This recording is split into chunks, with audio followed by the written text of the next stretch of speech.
মধ্যে জেদ আনো, জেদটা এমন পরিমাণে আনো যেটা গোটা বিশ্ব একদিকে, তুমি একদিকে। জেদ ছাড়া জীবনে কোনো কিছু হয় না, বিশ্বাস করো। জেদ সব কিছু, তবে জেদে এমন কিছু করো না যেটা ক্ষতি হয়। আর হোক না ক্ষতি, শেষে তো একটা কিছু দেখা যাবে যে তুমি জেদ করে হেরেছো না এখান থেকে কিছু শিখেছো। জেদটা এমন পরিমাণে করো যেন তুমি শেষ পর্যায়ে নিয়ে যেতে পারো। থামাথামির ছিন নেই, জেদ তোমার থাকবে, তাহলে জীবনে একদিন সাকসেসফুল হবে। তো এটা ভাববে না যে তুমি পারবে না, পারবে, তুমি পারবে সব কিছু। সেটা তোমার মধ্যে জেদ আনতে হবে। ওই যে বলে না, রাগটাকে কমাও। রাগটাকে যে কন্ট্রোল করতে পারে না, সে দুনিয়ার সব কিছু পায়।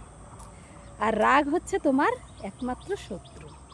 শত্রুকে টাটা বাই বাই জানিয়ে ধাক্কা মেরে দূরে সরিয়ে দাও, তাহলে এখান থেকে সাকসেসফুল। রাগের কথা যদি কেউ জানে যে তোমার রাগ আছে, সেখানেই তোমার আঘাত করবে সবাই, আর সেখানেই থামানোর একমাত্র রাস্তা। তো রাগটাকে দূরে সরিয়ে একবারে মাথা ঠান্ডা করে কুল চিল এইভাবে তোমার গুটি গুটি পায়ে আগাতে হবে।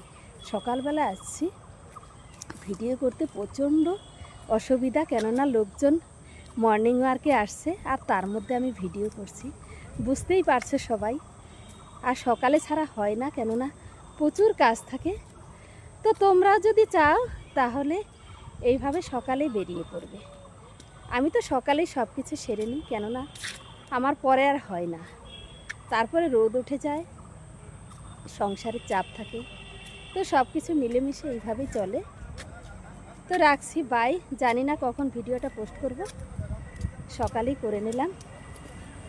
তো এই যে সব সকালে হাঁটছে আর আমি আমার কাজ করে যাচ্ছি, ভালো লাগা থেকে, ভালোবাসা থেকে, যেটাই বলো।